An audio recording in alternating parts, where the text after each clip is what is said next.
Can you tell me how to get to London from here, please? You're in London. I'm in London. You're in London already. Here. Yes. Quite central, actually. I thought this city was called Westminster. True. How do you get there from here? From here? Yeah. You are in London. But in the City of London or Greater London itself? This is what? City of Westminster, which is a city. But it's classed as a city. Actually, is it? Oh, I don't know. City of Westminster in London. So the city's in the city? I guess so. So what's the City of London? I don't know, because I'm actually from Yorkshire. What about the London that's called City of London?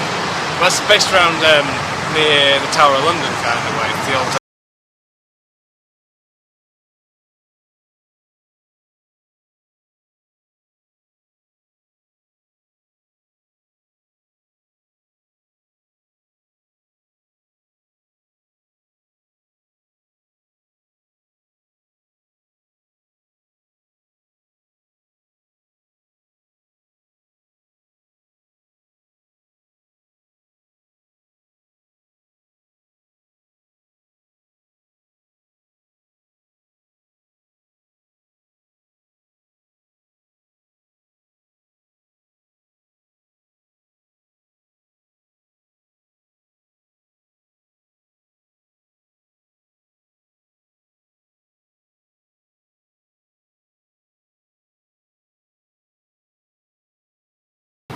Geographically and institutionally.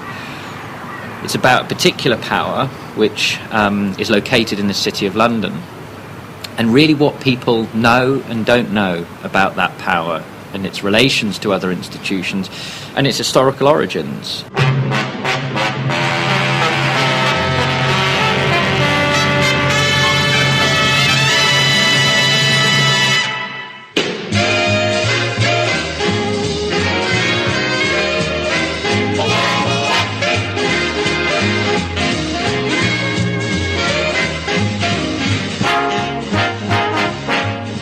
Lots of people I've spoken to, lots of people in academia, in journalism, in London itself, citizens of London, have heard of the City of London. We hear about it on BBC news reports, in the newspapers. We know of this thing, this square mile, and that it's somehow related to finance and banks and so on.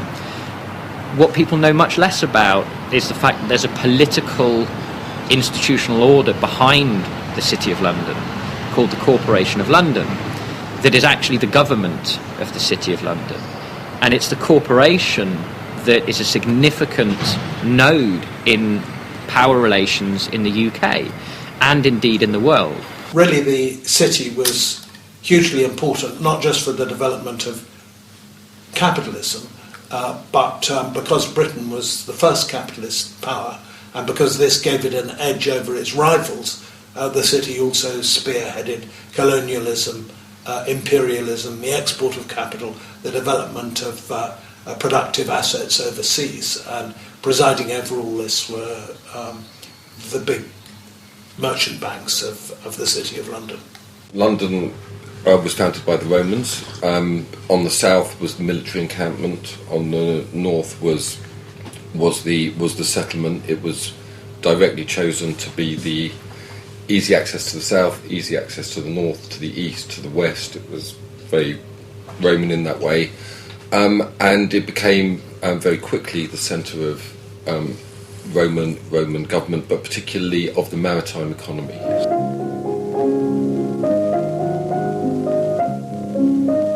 Seesaw sacre down, this is the way to London town.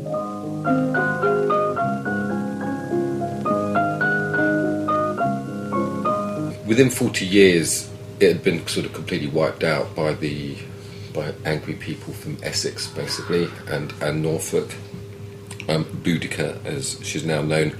And then they built the biggest city wall in Europe, a huge one, and with all the sentries facing outwards. So London's always been separated from the rest of the country. To leap forward, it maintained its civic structure. Very strangely, the Anglo-Saxon takeover kind of merged with the Roman. It continued as a port. They developed certain distinctive practices. The hustings, democratic hustings, were invented in the city. That's very important. And at St Paul's Cross, which is where the protestors are now. Standing in the tradition of Clement Attlee, we demand democratisation of the City of London Corporation. That's the oldest site that we know of democracy in Britain. They used to ring the bells of the cathedral, and the elders, the aldermen, and the freeborn, the citizens of London would meet and talk and vote.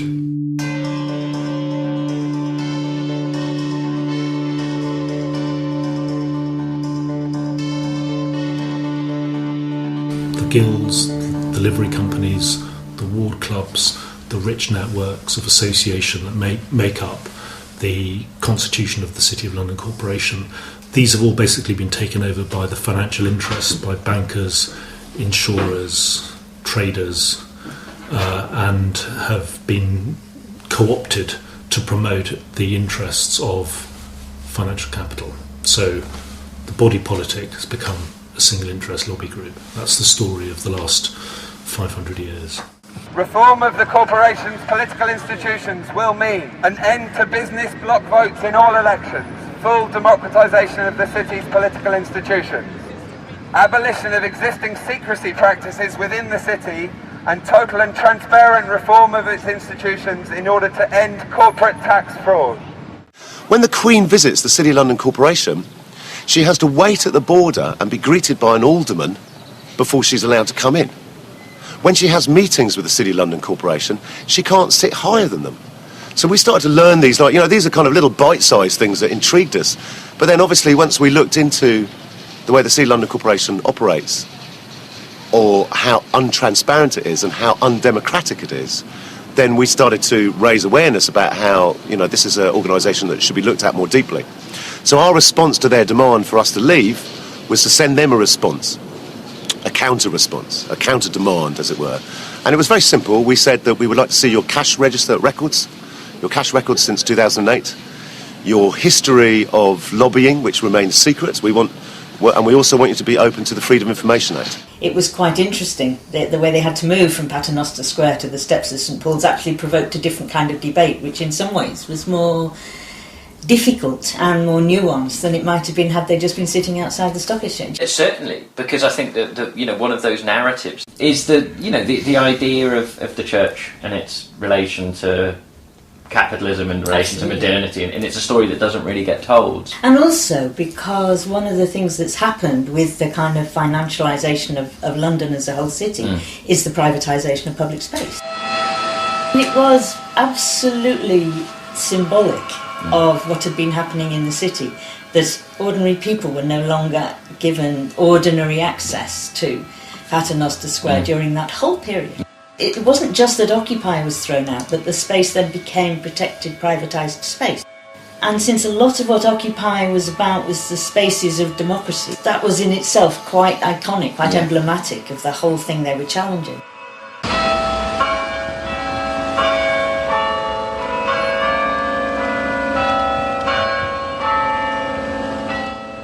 So London grew hugely in size, but it grew in size as a population, not as a civic institution. So you had the City of London, which was strictly a square mile, and you had the development of very serious settlements around, most important of which at that time were Westminster, Southwark, Whitechapel to the east, and Holborn or Finsbury to the north.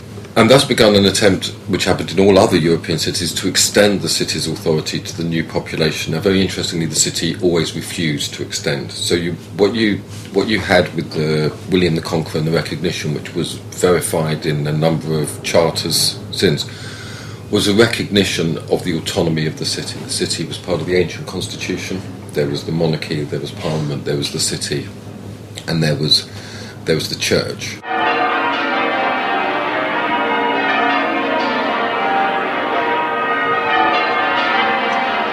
So this is Cheapside, the street connecting St Paul's Cathedral just over there with the Bank of England and the Royal Exchange down that way.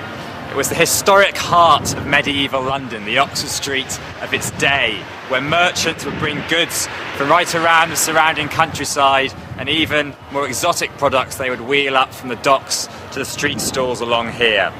Now those stalls are gone. It's been replaced by a series of trendy coffee chains and expensive clothes shops, many of whom, ironically enough, are dodging tax. There won't be much of the traditional nativity narrative at the midnight mass sermon in St Thomas's, Hackney. The Reverend William Taylor used to be a City of London councillor. In his sermon, he'll launch a broadside against the city. It now sees itself as being a lobby group for a single interest, for finance capital, for lobbying for the banks and the city. And it's forgotten its history. And it runs much more today like a company. The City of London refute this, but today the vicar has decided to publish a set of private corporation cash accounts on his blog. There's nothing particularly explosive about their content. What's interesting about this, though, is that the St Paul's camp have another unlikely ally. I was elected in 2001, first of all, as a councillor for Portsoken Ward in the east end of the City of London. It has 2 large housing estates and a school, and it's one of the 4 residential wards of the city. And the reason that I stood was that I discovered that the school was under threat of redevelopment, and this was all happening secretly. No one really knew that this deal was progressing, but I heard through the governors who had been told, or one of them had been told, and I broke the story in the context of a ward election. Save our school. It was a good little Church of England school, and the families from the 2 estates, many of whom were Bengali, local East End families, sent their children to the school, and they didn't want to lose it. So I was swept to power, as they say, in Portsoken Ward, and took up my seat in Guildhall.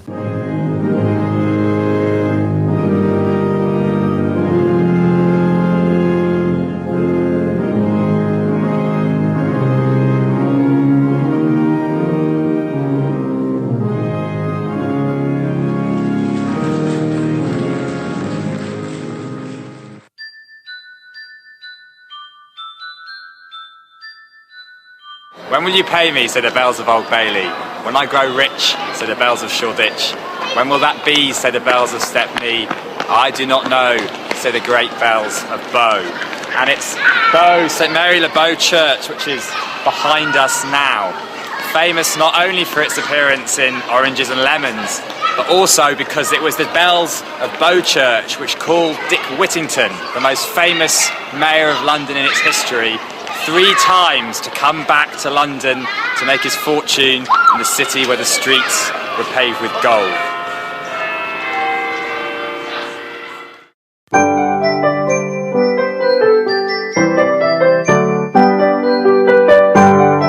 Thomas Gresham was born in 1519, the son of a Lord Mayor, and like Dick Whittington, he wanted to make his fortune in the city where the streets were paved with gold.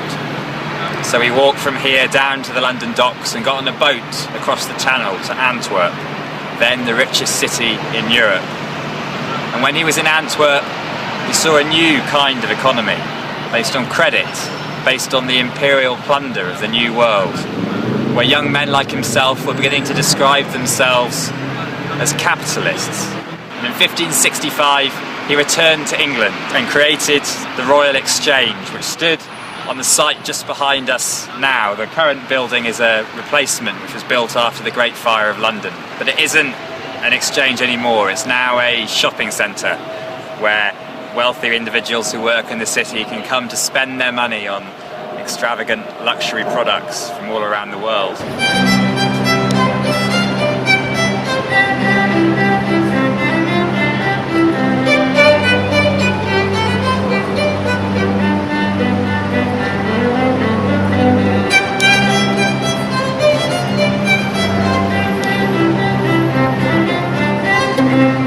Essentially what happened in the Tudor period with the establishment of the Royal Exchange is that London took over from Amsterdam, which itself took over from Antwerp, which took over from Genoa, which took over from Venice, which took over from Ostia, which took over from Piraeus, as the arbitration centre in the international maritime trade.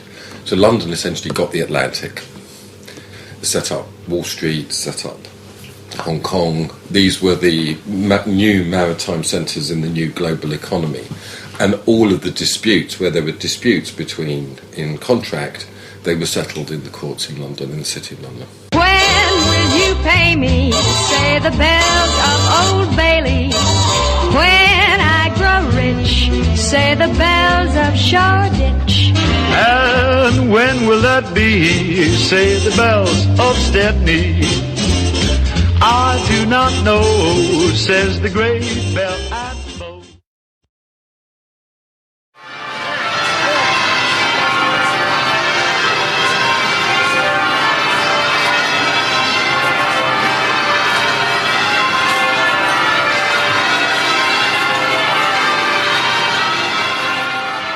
So, if you're a Beadle, does that mean that you actually live in the city? I don't. I mean, that was the official title then. Yeah. Now, obviously, things have laxed, as they have, including the title. So we don't now carry a codgel, we carry a mace, which is a ceremonial mace. Right. If I remember my history, in the Civil War, the city was parliamentarian, not royalist. Is that right? Parliamentarian. Yeah? Do you know much about that episode? No. The City of London was, as I think it was Edward Hyde, Charles I's advisor, the later Earl of Clarendon, says it was the head and fountain of the rebellion, and all the royalists believed this, and they weren't wrong. Real big resistance, very strong support for Parliament. Attempt to arrest Cromwell in the city was the trigger for the Civil War. Very strong support for Parliament. They won that, and then when Parliament turned a bit restive, they brokered the William and Mary coming down. So by 1688, with the Glorious Revolution, the city is completely secure in its position within the polity. It has all its rights, assets, hereditament in this place in perpetuity forever. It's a very, very big win for the city. So your family must have a long association with the My city. dad's been in the city since the late 60s, and he was a Beadle for 40 odd years for Lime Street, right. And I've taken over from there.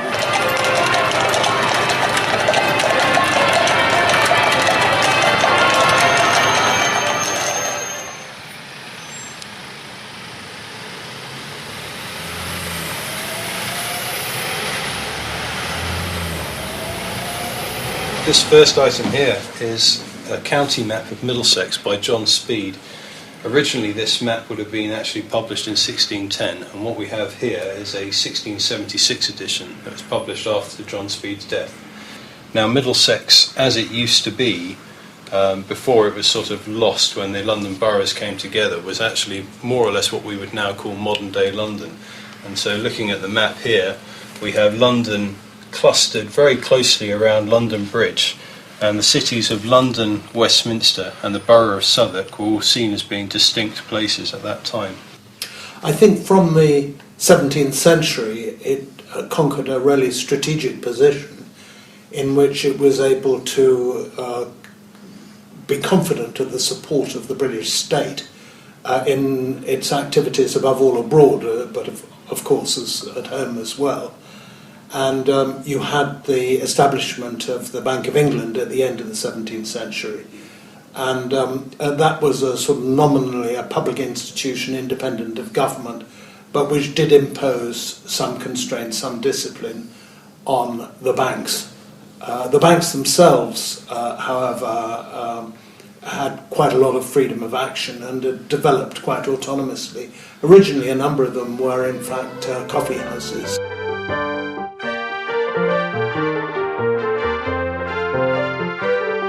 London's obviously a physical place. It exists, it's bricks and mortar, it's roads and all the rest of it. But what happens in those roads, what happens in that bricks and mortar, is to do with imagination. It's to do with how you perceive the city existing.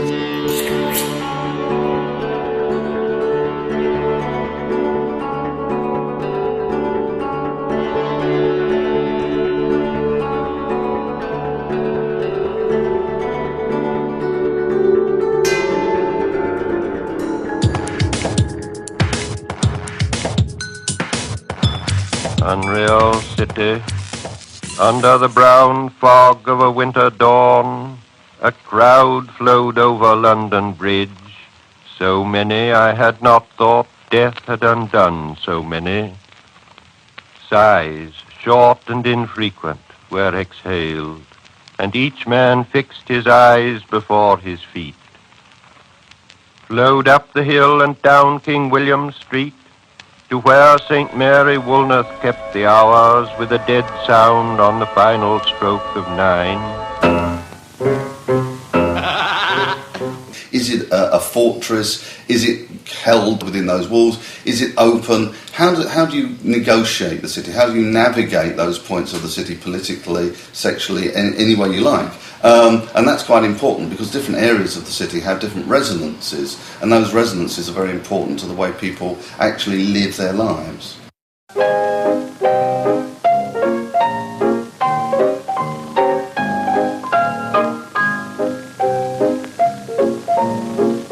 I have to say those resonances change over time, of course. So obviously in the 19th century, the Dickensian London, as it were, is quite different from, say, the very rowdy 18th century London or the even rowdier 17th century London. And of course, if you went to, say, Temple Bar, you'd see the heads and limbs and bits and pieces of rebels on pikes. There's the Peasants' Revolt, the Levellers in the 17th century, the whole English Revolution.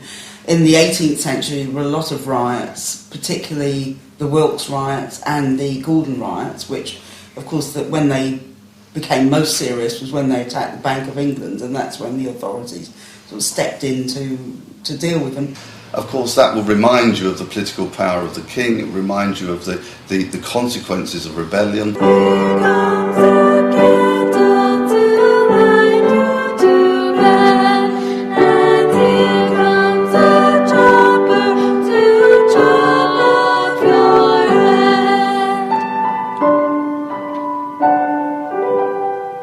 For those who were simply saying this is wrong, they shouldn't be here, they're all smelly people and they need to go away. That seemed to, for Christians saying that seemed to be a loss of one of the anchors of our faith, it seemed to me.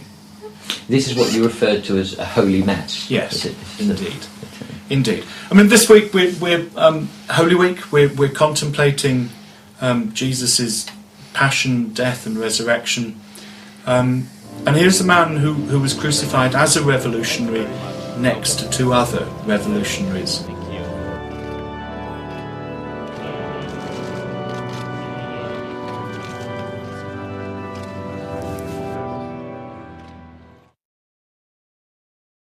We think of London as the capital city of the United Kingdom, the metropolis of the British Empire, headquarters of a miniature League of Nations under one flag.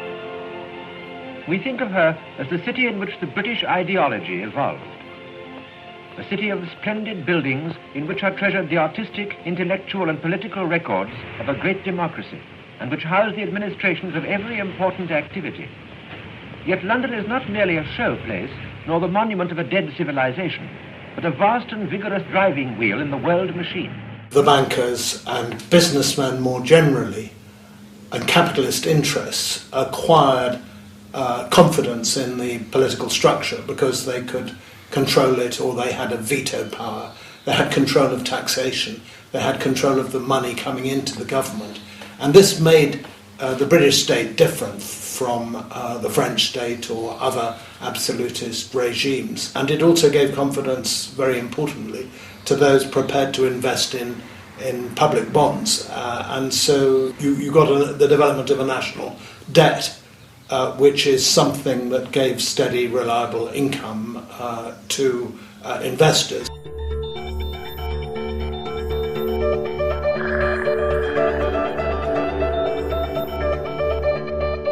It was also something that allowed the government in emergencies to raise really huge sums of money and, above all, to fight wars. That was the largest item in any 18th century budget, was the military side of things, the navy and the armed forces.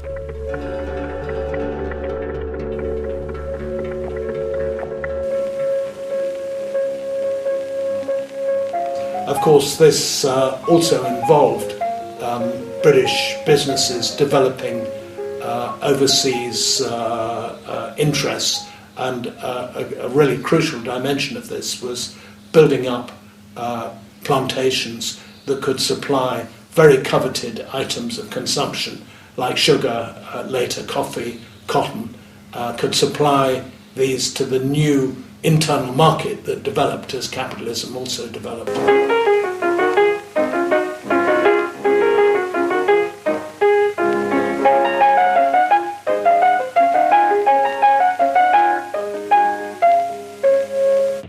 860,000 tons of fruit and vegetables a year from Australia, Tasmania, New Zealand, South America, Africa, Europe, Canada, West Indies.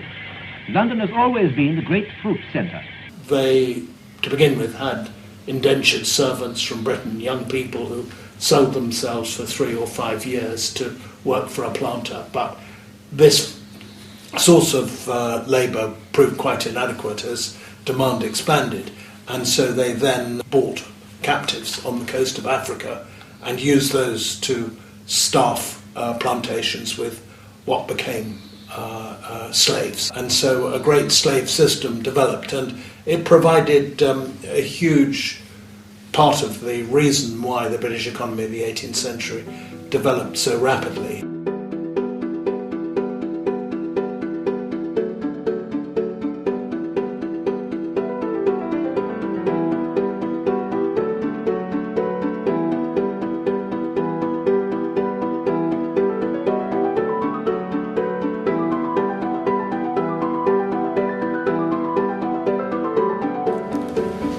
Here we have a nice little Georgian plan of London.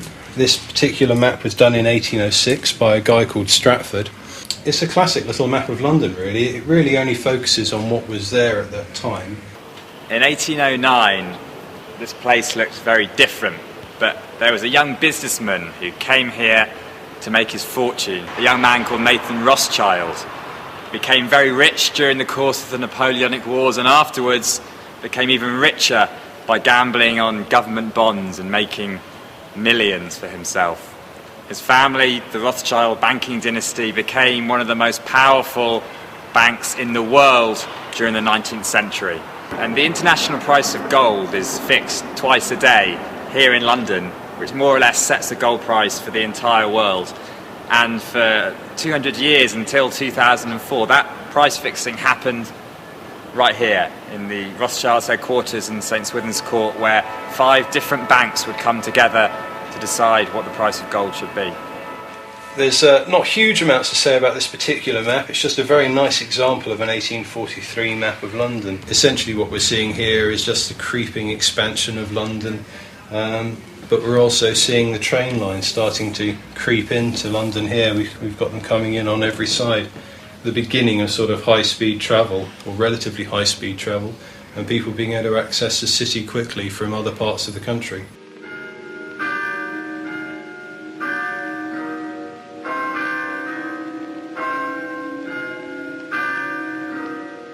London historically has been quite a varied economy, although it's often had a very important financial sector. There was a very considerable manufacturing sector, and there was a host of really a kind of complex of little industries, printing and publishing, lots of tiny machine industries, all kinds of things which were often subsidiary to other industries. And a lot of those are around what is now the expanding city of London. And so another effect of the significance of finance within London at the moment has been that it has bought up land and made land prices impossible for other sectors. And so we've got a huge reduction of the complexity of the economy of the city. Other sectors cannot survive because of the power of the city within the land market. And there's that story of Czechland about the upas tree, you know, the tree under which nothing else can grow. And having a big financial sector is very like that. Nothing else can grow underneath its branches. So it's not a golden goose. It's a tree under which nothing else can grow that actively undermines the possibility of other sectors. This map predates the Metropolitan Boroughs Reform Bill that came in the 1830s. Much of this area today is sort of largely built up and has been taken in and part of London, but at this time again we can still see that the city was fairly small by comparison to its modern standards, and also that we have the clear delineation of the counties. So London at that time was divided amongst its counties: Middlesex, Essex, Surrey and Kent. In 1889 the London County Council was established. Now, very interestingly, the biggest city in the world only ever had county status. It was ruled as a county, essentially as a rural. County Hall was the centre, because it could not be recognised as a city, because there was only one city of London, and that was the square mile. Again, here we can see all the railways coming in ever increasing numbers, and you're just starting to see the sort of bottle-shaped appearance of the sort of underground network, which would have just been starting to take form at that time.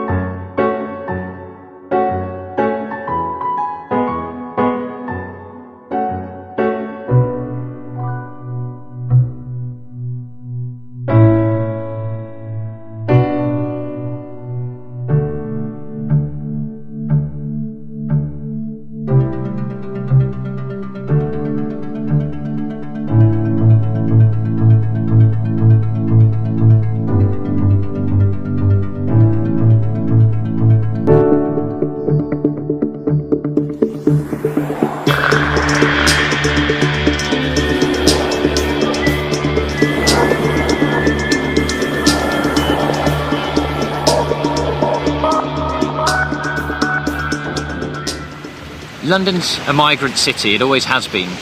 After the Romans, the Saxons, the Jutes, after them the Normans, Africans arrived here in the 16th century, as did the Romani.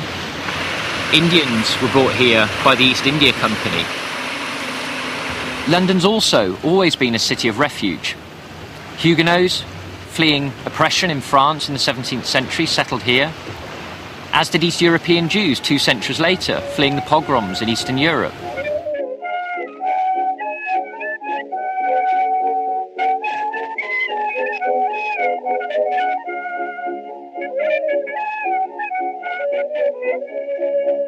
All of these migrants brought with them culture, trades, crafts and ideas that enriched London to become the city people know it as today. A vibrant, multicultural city, diverse in its populations. Yet the city itself has remained a monoculture built around the interests of finance capital and those who are in charge of that economic system. London has become cosmopolitan at all levels of society.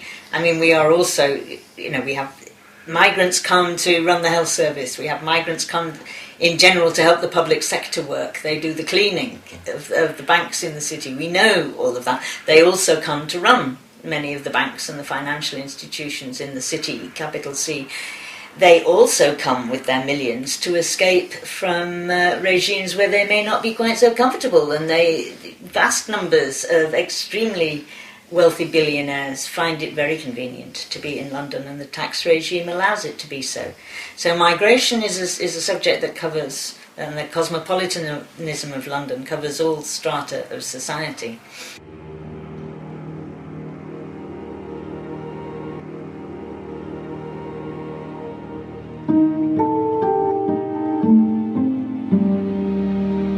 Some of the poorest boroughs are on our doorstep.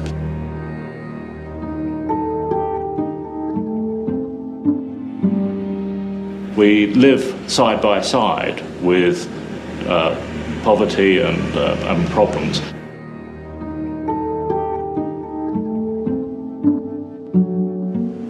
So I do think that the city does have a social responsibility to go and try and help those boroughs with the talents that we have in the square mile.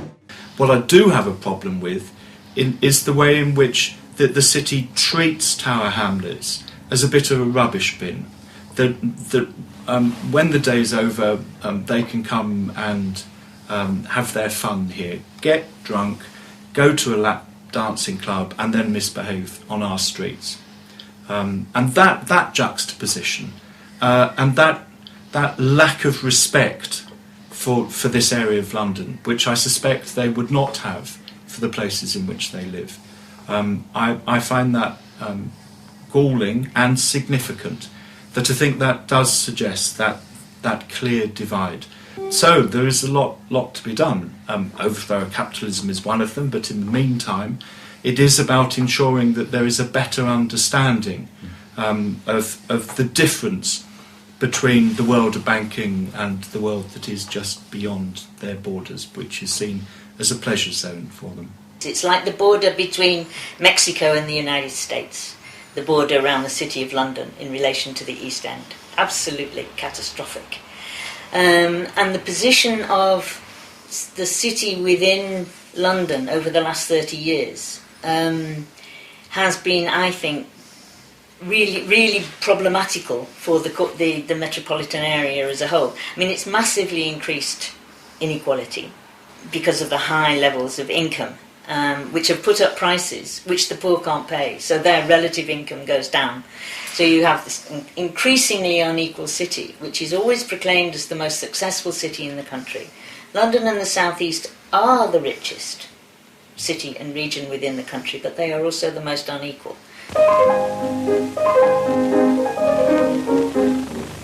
If you saw my little backyard, what a pretty spot you'd cry. It's a picture on a sunny summer day, with the turnip tops and cabbages, what people doesn't buy. I makes it on a Sunday look all gay. The neighbours thinks I grows 'em, and you'd fancy you're in Kent, or at Epsom, if you gaze into the mews. It's a wonder as the landlord doesn't want to raise the rent, because we've got such knobby distant views. Oh, it really is a very pretty garden, and Chinkford to the eastward could be seen. With a ladder and some glasses, you could see to Hackney Marshes, if it wasn't for the asses in between.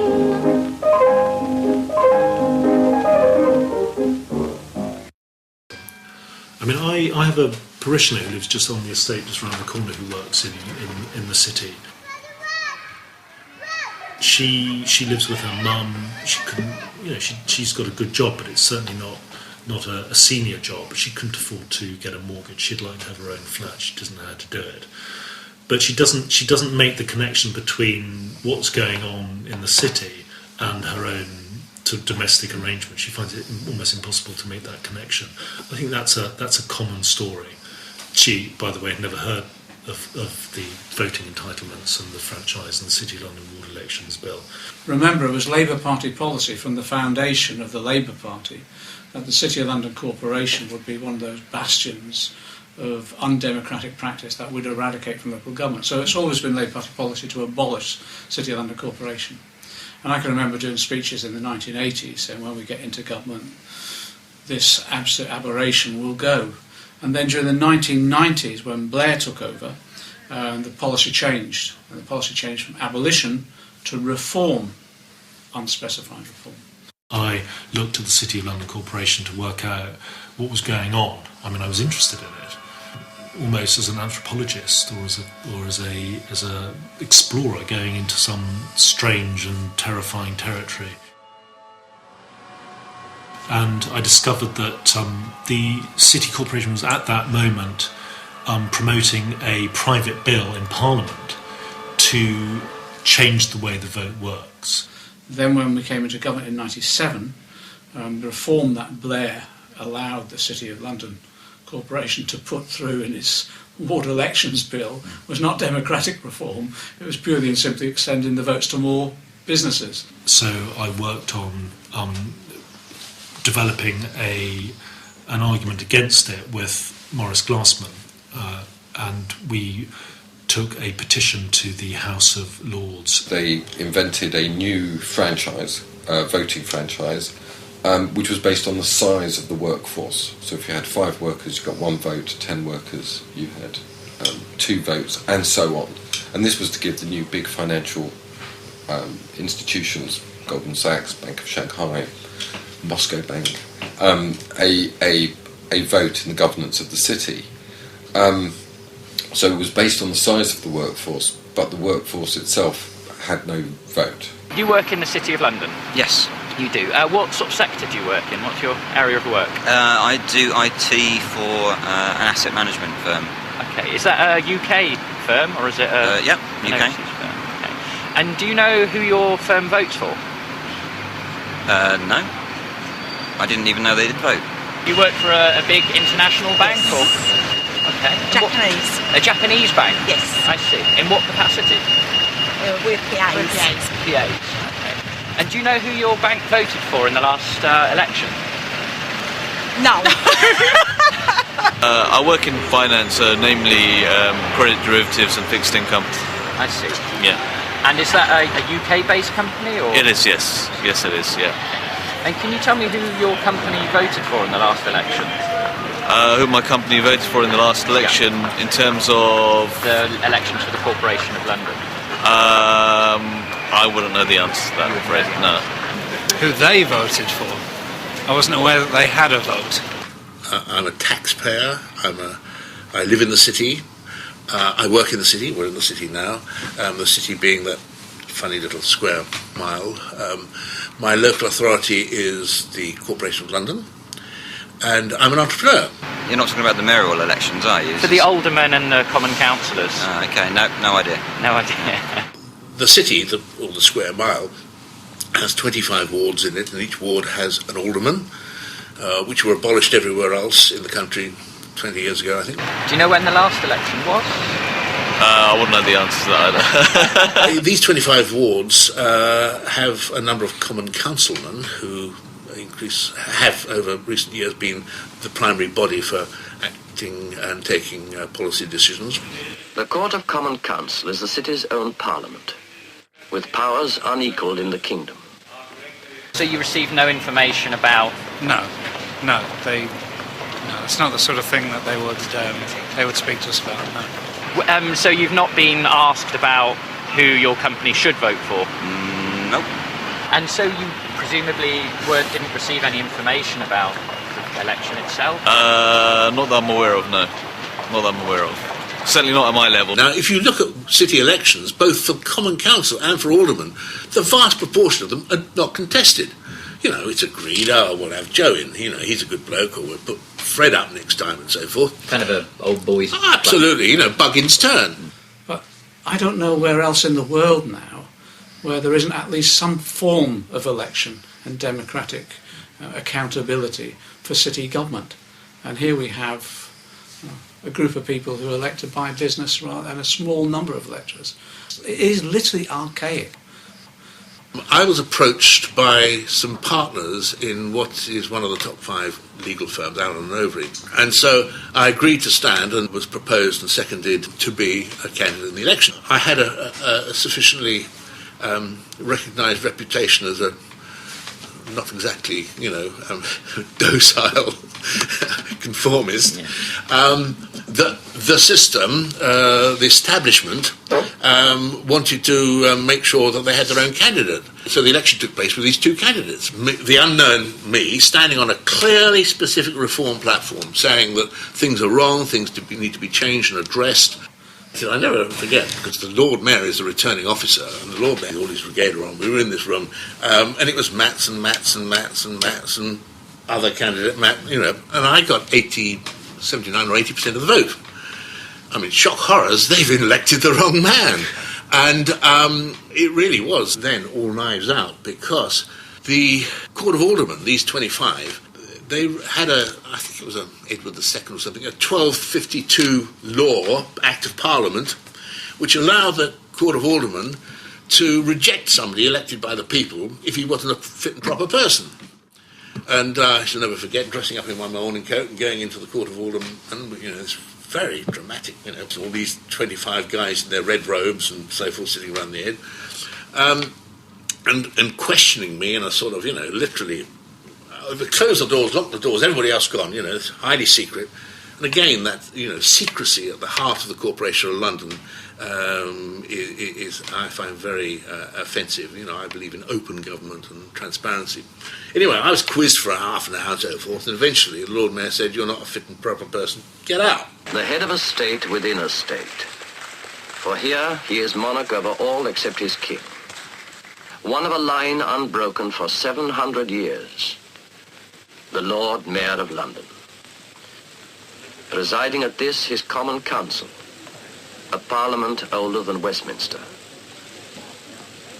The building behind me is Mansion House, built in the 18th century as a residence for the Lord Mayor of London.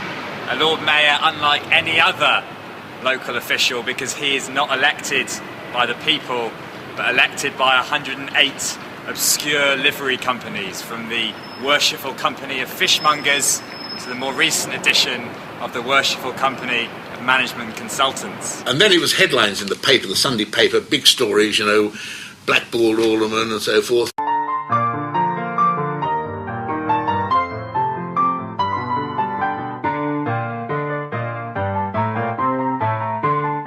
In order to stand as a candidate in the City of London Corporation, in order to be a councillor, you have to be a freeman of the city. It's part of the ancient constitution of the city. And so I got, and to be a freeman, when I stood, you had to get 2 liverymen, freemen, or councillors or aldermen to propose and second you. So I got 2 particular individuals that I knew vaguely to do that. At the ceremony, which I became a freeman, and which the clerk to the Chamberlain's Court shakes your hand and says, "I give you joy." That's the invitation or the offering that accompanies the freedom of the city. And to greet you, my Lord Cunningham, as a citizen and fishmonger of London. I asked him 1 or 2 questions about this relationship between the medieval constitution of the city, representing these ancient guilds and ward clubs and networks of association, and the fact that the City of London Corporation has become a lobbyist for international global capitalism. I said I didn't understand it. Could he explain the relationship of the one to the other? All this face-to-face interaction and these livery companies are ways in which people get together and in socially acceptable ways engage in insider dealing. According to the FSA, there's good evidence that about, maybe you want this on camera. I'm running. According to the FSA, about 1/3 of all major events, that is, takeovers or major announcements of company strategy, seem to be anticipated by the market. You can see that there are share dealings, people buying or selling shares, which reflect the profits that are just about to be announced. And he was upset by my line of questioning. He felt that it was disrespectful. And then I was invited in to explain my behaviour in the Chamberlain's Court. And then the seconder wrote to the bishop and asked him to investigate my rudeness on this occasion. And he wrote a letter to the Bishop of London, he wrote a letter to me. And he said that, and I quote, "the tremendous amount of good which institutions I appear to despise, those associated with the City of London, do for the university I worked at and for churches in the square mile." And he said that my behaviour put such support into jeopardy, which, sounded like a threat. I don't know.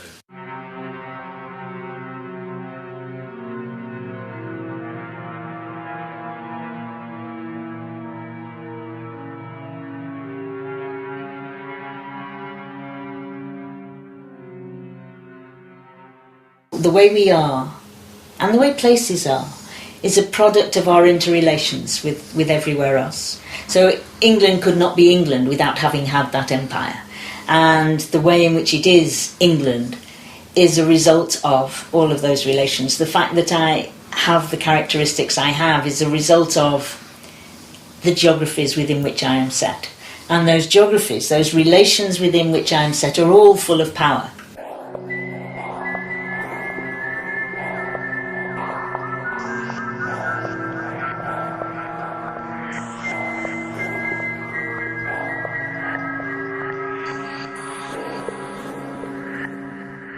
And there's different kinds of power. I mean, there's emotional power, there's authoritarianism, there's economic subjugation and domination. So I'm trying to imagine all the webs that tie us all together, both as individuals or as regions or as places or as institutions like the city. Imagine the relations of power that they engage through with other things and other parts of the world and other peoples. So we're now standing on King William Street on the 29th of December 1940, the worst night of the Blitz. There were lines of fire hoses going down the street that were 3 foot deep. King William Street Underground Station, which hadn't been used for 40 years, was opened up and became an air raid shelter for 2,000 people. And Britain won the war, but afterwards it was never going to be a great power again.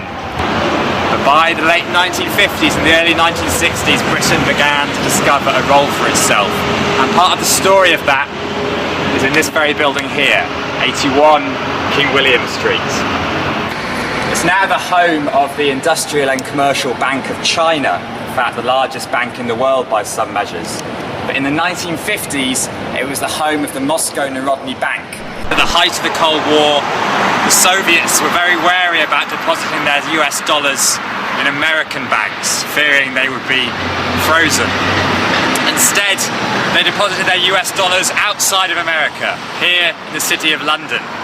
For the first time, dollars were being held in banks outside of American sovereignty. And this was the emergence of a new phenomenon. By 1997, nearly 90% of all international loans were being made through the so-called euro market. And the advantages of that for banks, for businesses, was that this market was completely unregulated. It existed in the shadows, outside of normal democratic control. It helped banks to avoid tax, it helped them to escape regulations, and arguably it led to the financial crisis which we saw in 2008.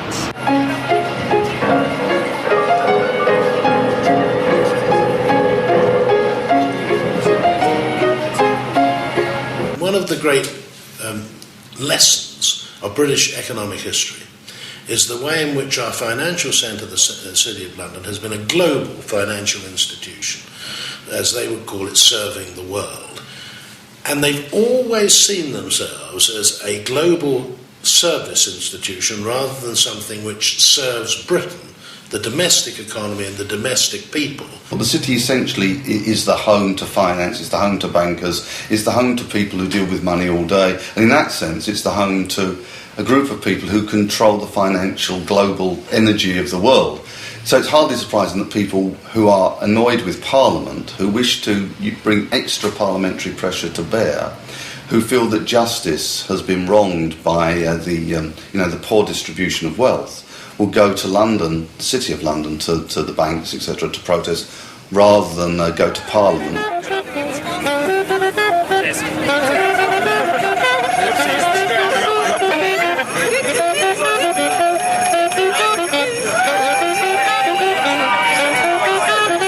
If you're going to have a demonstration in Britain, this is the place to do it. The heart of the beast, the heart of the monster.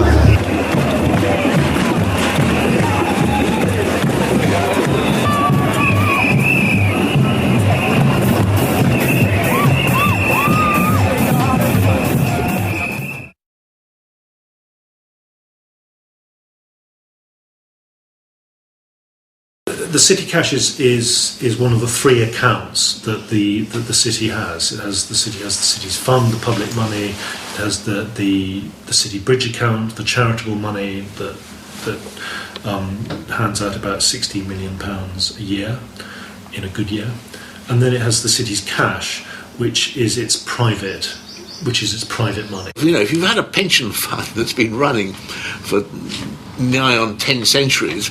You know, it's worth a bob or two at the end of it. We have no idea what the city's assets are, because as an ancient city that's never been in debt, it's never had to declare its assets. So we know that there's three accounts: city cash, the Bridge House estate, the city fund. All of them roughly get £250 million worth in interest. But what the principle is, we have no right to know. So we don't know what the city's assets are. Are we talking tens of millions? Billions. Sometimes they say it's 3 billion, sometimes they say it's not. They have never made a declaration of their assets. An extraordinary thing for a public institution, but that's the point. It's a corporation. It's an effective commune, and it's not answerable to external authority, so it's never had to declare itself.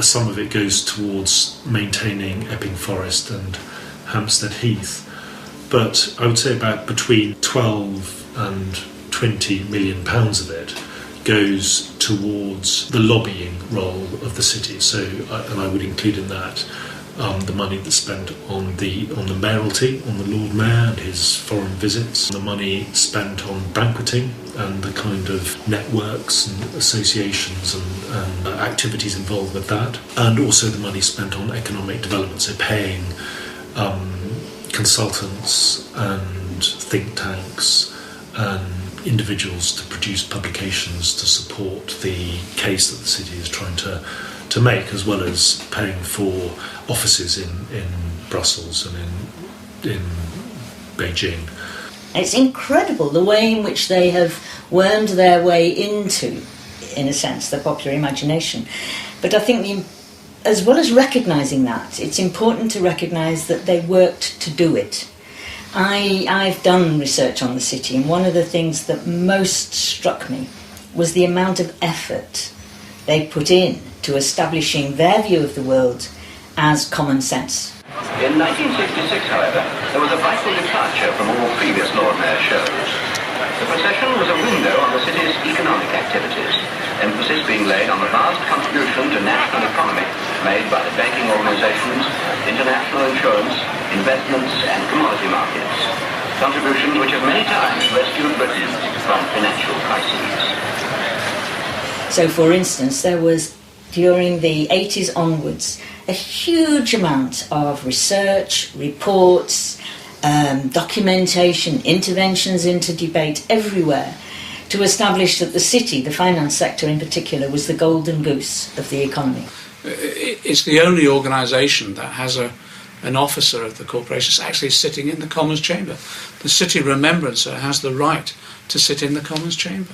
What is deeply disturbing in terms of our democracy is the fact that the city has a representative sitting on the very floor of the House of Commons. He's called the Remembrancer, and he dates back many centuries to a long ago historical accident. But the really important thing is that he's there on the floor of the House of Commons, so he's able to, as debate goes on, wander around and whisper in MPs' ears. And probably even more importantly, is he's able to see every piece of legislation that comes out as it's being drafted. He can comment on it and influence it. And indeed, if you look at the statute books, it's interesting down the centuries, because every piece of Parliament, every piece of legislation that came before Parliament, there was a city standing on the side saying, oh, hang on, we want to have a look at that and see how it impacts us. Almost every piece of legislation on the statute books since Magna Carta probably mentions the Corporation of London, because it says, with the exception of the Corporation of London, or with respect to the Corporation of London, special provisions, you know. And when you think about the fact that the Mayor, Lord Mayor of London, says that his role is to represent and promote the financial industries, then you can start to see what an incredibly pernicious and unbalancing effect that can have on Britain. Because manufacturing industries don't have a representative wandering around whispering in MPs' ears on the floor in that way. Our nurses don't have that. Our retired people don't have that.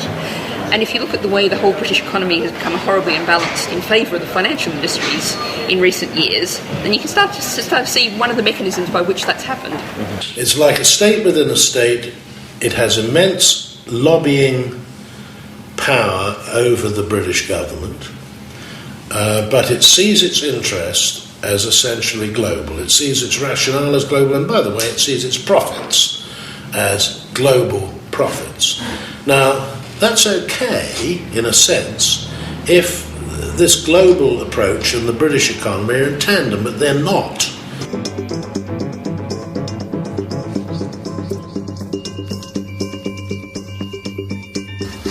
It's reinvented itself as a place which is I think the most important centre for international currency dealings in the world. If you go down the list of commodity trading, it's massive in the ways, in the proportions of commodity trading that happen in the City of London, in a host of ways.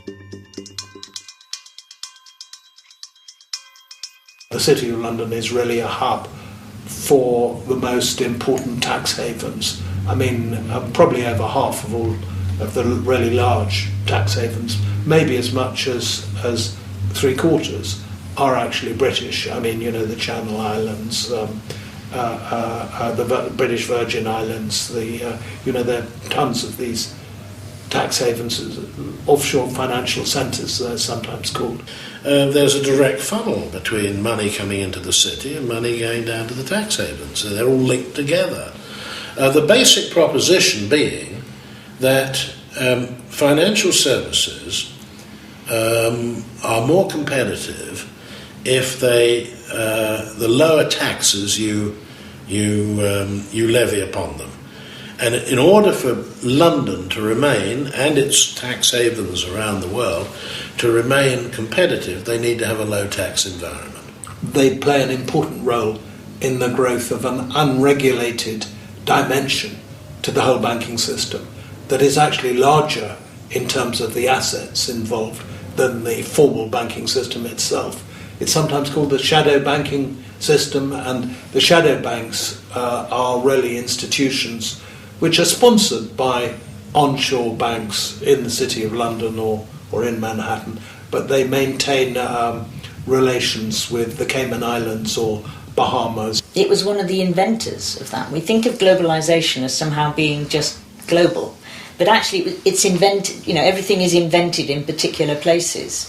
And neoliberalism and globalisation were quite significantly invented in London. We're down by between 3 and 4.5% generally across these markets. We're down over 16%. Dow at the same time has fallen about 18%. The stock market is now down 21%. Because we're now down 43%. What started in America last year has now spread to every part of the world. We're down 9% today. The Zetrodax over in Frankfurt is down by 9%. The Paris market down by 9%. Austria, which was briefly suspended earlier on in the day, is down by nearly 11%. If you think what's happened over the last 3 decades in this country, we're now facing an economic crisis as a result of finance capital, not just its mistakes, but its ability to exploit our economy, building up huge debts, making massive profits, and as a result of that brought about a crisis in our economy. Those policies that enabled the city to do that started in the 1980s when Thatcher was in power, because of the city's influence on Thatcher, and the Big Bang during the 1980s, which completely deregulated the city, as well as introducing new technology to enable it to speculate even faster and further. That built up through the period of New Labour as well, where most of our economic policy was based upon allowing the city to be deregulated and get its way, make vast profits, you know, Mandelson comfortable with the filthy rich, and most of them were in the City of London Corporation. That exerted the power to enable them to speculate and profiteer.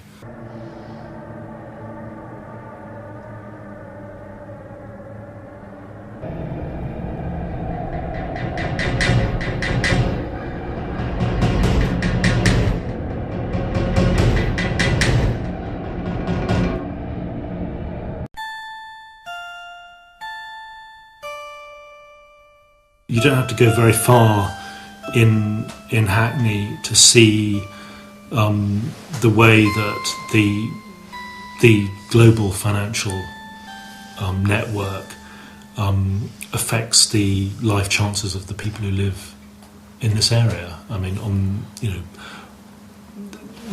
our economy is geared towards the service industry, and the kind of jobs available for young people coming out of school at the moment are very limited, and not very skilled. They're pretty low grade jobs because our economy is dominated by the financial services, and obviously that generates a degree of superficial prosperity and a desire for stuff. You know, people want stuff. They want the right brands of clothes. They want the right kinds of hardware, computers, telephones, what have you.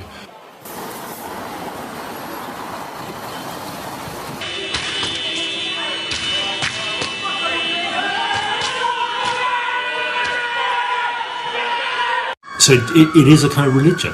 You know, the City of London Corporation promotes a kind of religion around commodification, and it makes it very hard for people because they get into debt in trying to achieve these illusory goods.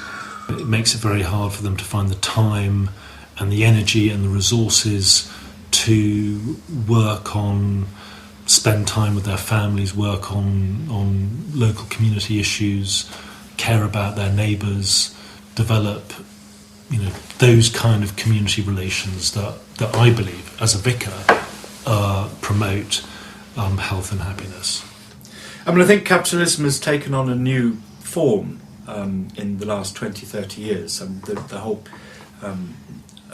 international sense, global sense of capitalism is not either what was being proposed by Adam Smith nor that was being opposed by Karl Marx. It is a new phenomenon. And I think that we have not yet found proper ways of expressing our opposition to that.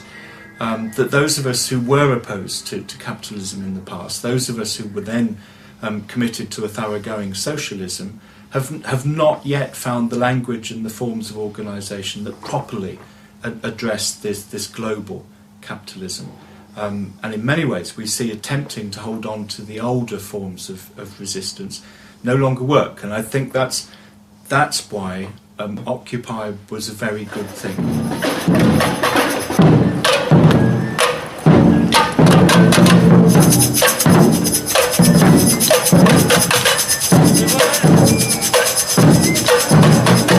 Because it began to suggest that there are other routes to go on in order to begin that organisation. And it may look really messy now. It may not get us very far. But if it's laying the foundations of a really new approach to opposing the form of capitalism that we now find, then great, that's a good start. I mean, London is without doubt a global city or a world city. I think a lot hangs on what you mean by that. Mostly, it means that London is a crucial node in the global economy. It's one of those places with power and at the intersection of, you know, major power relations within globalised economy. But London's also a global city or a world city because of its multicultural population. It's a world city in certain senses in the arts. And I think sometimes thinking of London as a global city, particularly in relation to finance, obscures the rest of London. So if we think of it as only a global city, we forget about all the other things that go on in it. We just become the add-ons, you know, the academics or the baristas or the just ordinary workers, the people who drive buses. I'm not sure to what extent we're part of this thing called the global city. So there's a way in which the part, is substituting for the whole, and that means that we get hidden from view, the rest of us. And I suppose it would be nice to have a view of London, and a real London that was more complex and more multifaceted and less dominated by finance, so that we could take more seriously the interests of all those people who are the rest of London.